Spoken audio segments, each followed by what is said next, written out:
Terceiro ano, conjunções subordinativas adverbiais. Nós vamos ler uma tirinha da Mafalda para fazer uma interpretação e compreender um pouco o que seriam essas conjunções. Papai, você também brincava com ioiô quando era pequeno? Claro, e ninguém ganhava de mim. Buá! Mafaldinha, o que foi? Por que você está chorando? Porque se a minha geração puxar a sua, estamos fritos. Uá! Então veja que a tirinha aí traz uma crítica, né, da Mafalda à geração dos pais dela, com relação ao comportamento, né, de como agem esses pais. Mas a gente vai pegar uma frase dessa tirinha para que a gente possa reconhecer aí uma conjunção que foi utilizada para que fosse construído esse texto, né? Então veja bem, você também brincava de ioiô quando era pequeno? Então veja que nessa parte que está em destaque, quando era pequeno, isso aí traz uma ideia de circunstância, né? Você também pode utilizar essa mesma oração trocando por uma palavra apenas. Você também brincava de ioiô antigamente? Então, quando você diz antigamente, essa palavra indica uma circunstância. E a classe de palavras que indica circunstâncias é o advérbio. Os advérbios, né, servem para indicar circunstâncias de tempo, modo, lugar, intensidade, dúvida, afirmação e negação.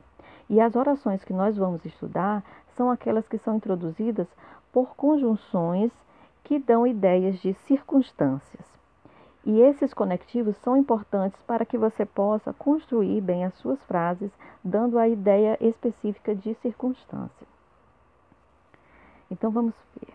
As conjunções subordinativas adverbiais podem ser, primeiramente, temporais, indicam o tempo, o momento de ocorrência de um fato. Por exemplo, quando, enquanto, logo que, assim que, e etc. Então, no exemplo, a garota estudava enquanto esperava o ônibus. Enquanto dá uma ideia de tempo e introduz essa circunstância nessa oração, enquanto esperava o ônibus. Há também a possibilidade de nós termos conjunções condicionais. Elas expressam uma hipótese ou condição para que ocorra um fato. Por exemplo, se, caso, contanto que, desde que, a menos que. Então, por exemplo, quando eu digo, se a garota tivesse internet, estudaria mais, esse se traz uma condição, uma circunstância de condição. Outra possibilidade é as concessivas, expressam uma concessão. É um fato contrário, ou seja, um obstáculo, mas que não impede de ocorrer o fato principal. É só um probleminha que tem que ser enfrentado para que ocorra realmente o fato principal. E isso é introduzido através de embora, ainda que, se bem que, conquanto e etc. Então, no exemplo, embora não tenha internet, a garota estuda bastante. Então, veja que o embora traz um fato que é contrário, um obstáculo, um problema. Mas a garota, ela estuda mesmo com esse problema. Outra possibilidade são as proporcionais. Indicam uma proporção em relação ao fato. E você pode utilizar a conjunção à proporção que, à medida que, ao passo que e etc. Por exemplo, o garoto ficava mais curioso à medida que lia sobre o universo. Então, à medida que ele lia, quanto mais ele lia, aí ia aumentando a sua curiosidade. Então, à medida que lia, ele também proporcionalmente ficava curioso. Outra possibilidade são as causais. Elas indicam a causa do efeito expresso na oração principal e podem ser porque, visto que, posto que, uma vez que. Então, no exemplo, o garoto entregou a atividade porque usou a internet do vizinho. Veja que é a causa do efeito. O efeito foi a entrega da atividade, né? Mas a causa foi porque ele utilizou a internet do vizinho. Outra possibilidade também são as consecutivas, expressam uma consequência, um efeito do fato principal. E aí você pode utilizar o que depois da palavra tanto ou tal, no caso tanto que, né? De sorte que, de modo que, etc. Então, por exemplo, o garoto estudou tanto que adormeceu sobre os livros, né? Vou só corrigir aí, porque não é quem adormeceu, mas que adormeceu sobre os livros.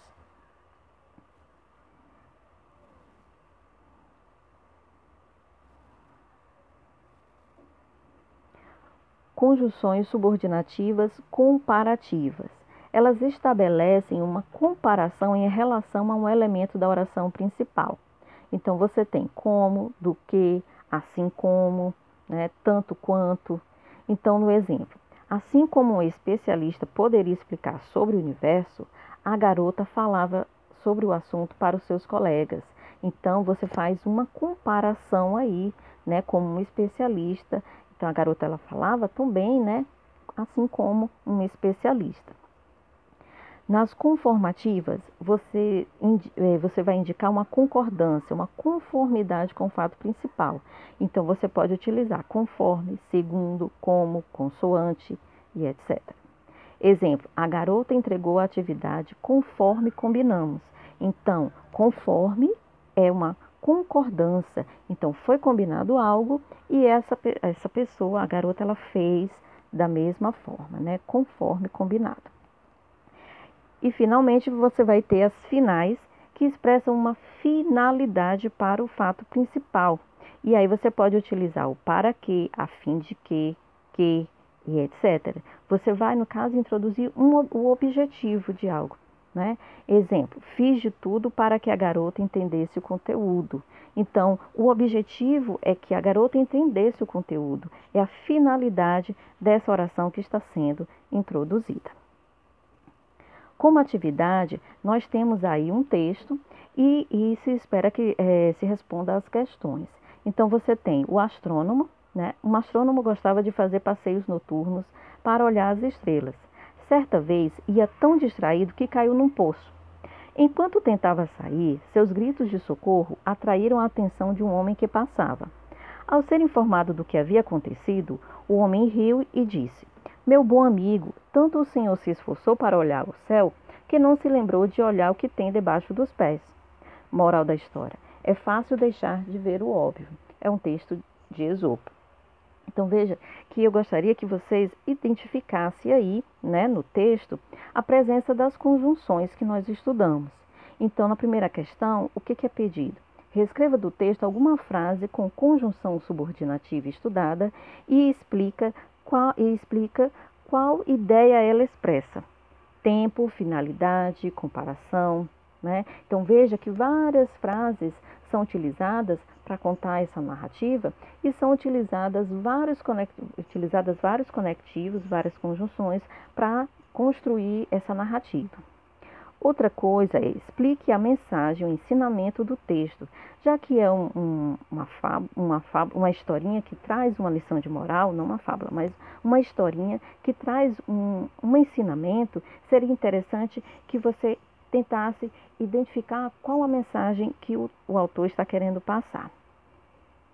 A atividade vai estar postada no Google Classroom, mas aqueles que não têm acesso ao aplicativo podem enviar a resposta, né, a foto anexada, para o e-mail clediana.lioba@prof.ce.gov.br.